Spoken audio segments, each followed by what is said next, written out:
Fala galera, esse é mais um vídeo do canal Substantivo Coletivo. Hoje nós vamos falar de imposto, que não é roubo.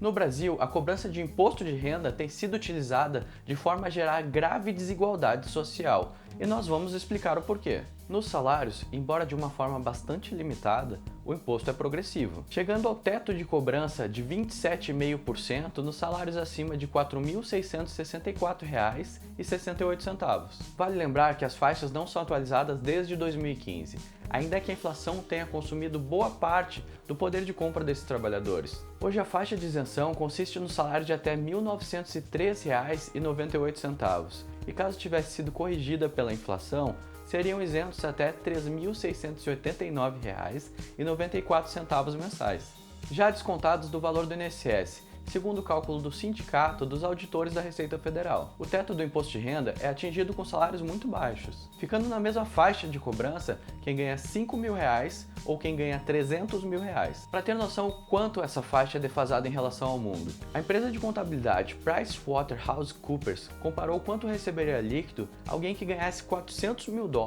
em cada um dos países do G20. E para surpresa de ninguém, o Brasil ocupa a antepenúltima posição, sendo o 18º país que menos taxa um rendimento desse tamanho. Se quem ganha muito dinheiro paga muito pouco, essa conta sobra para quem? Adivinharam!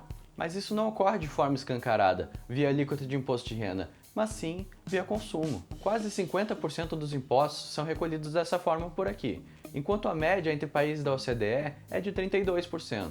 Para compreender a injustiça nisso, vejam a seguinte ilustração. Ter boa parte da arrecadação de impostos pelo consumo caracteriza a tributação do Brasil como sendo altamente regressiva, pois não leva em consideração os vencimentos do contribuinte. O litro de leite não muda de preço no supermercado de acordo com seu salário, certo? Nesse momento você deve estar pensando, por que permites isso, Deus? Por quê? Mas tenha postura, porque não chegamos nem na metade do vídeo ainda. Horas.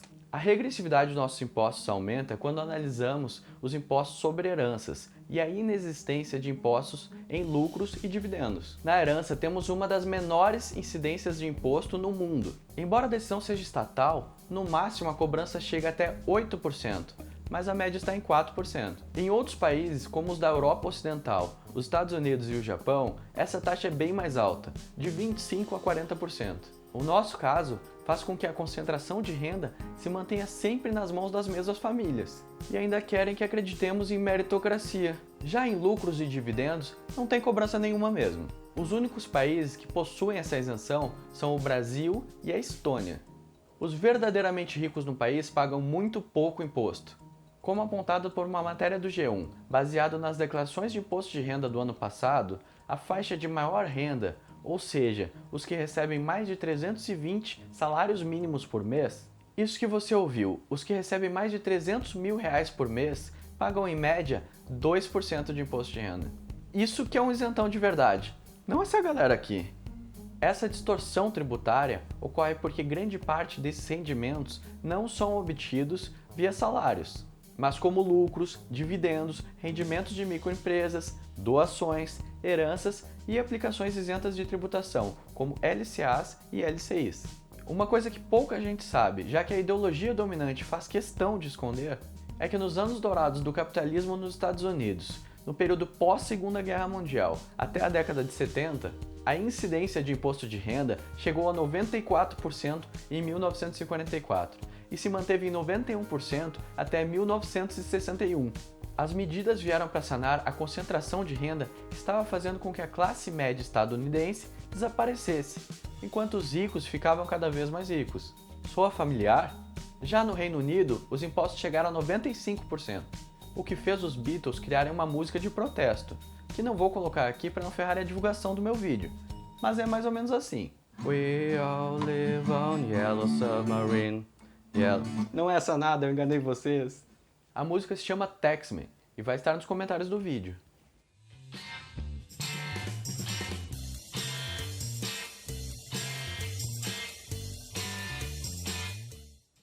Hoje em dia a situação não é mais essa, mas as taxações foram muito úteis para o desenvolvimento dos países no século passado. Em vários países da Europa, as taxas ultrapassam os 50%, e nos Estados Unidos chega a 37%. Um dos principais argumentos utilizados pelos liberais para poupar os ricos das cobranças devidas é que supostamente haveria uma fuga generalizada de ricos do país. Será verdade? Se optam por sair do país unicamente porque pagariam mais impostos, sofreriam um enorme prejuízo, porque dificilmente conseguiriam colocar seu patrimônio à venda por um valor vantajoso. Lembre-se, nessa hipótese todos os ricos estariam fugindo. Logo, quem poderia adquirir seu patrimônio instalado em território nacional? E estariam trocando seu mercado consumidor por algo incerto.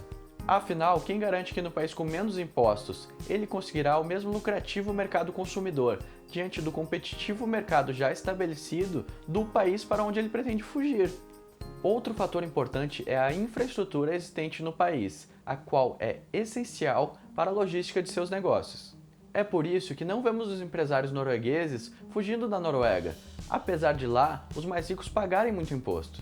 O que um empresário norueguês faria na Somália, um país de estado praticamente inexistente e sem cobrança de impostos? Por conseguinte, sem infraestrutura, sem um mercado consumidor e sem uma legislação que garanta o cumprimento dos contratos e a existência de seu negócio.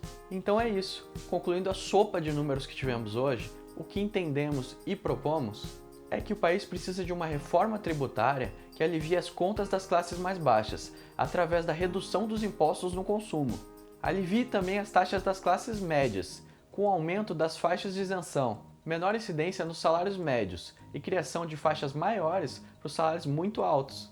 Aumente os impostos sobre doações e heranças e criação de impostos sobre lucros, dividendos e grandes fortunas. Cobrança de PVA para jatinhos e lanchas. Sim, porque se eu tiver um Fusca, eu preciso pagar impostos por isso, mas as pessoas que têm helicópteros não pagam. Não consigo pensar em uma metáfora melhor do que a realidade brasileira para explicar o quão injusto é o nosso sistema tributário. E não, a reforma tributária que o governo vai apresentar não vai mexer em nada nesses privilégios. Até mais! A incidência de imposto de renda chegou a 94% em 1944 e se manteve em 91%, me cocei.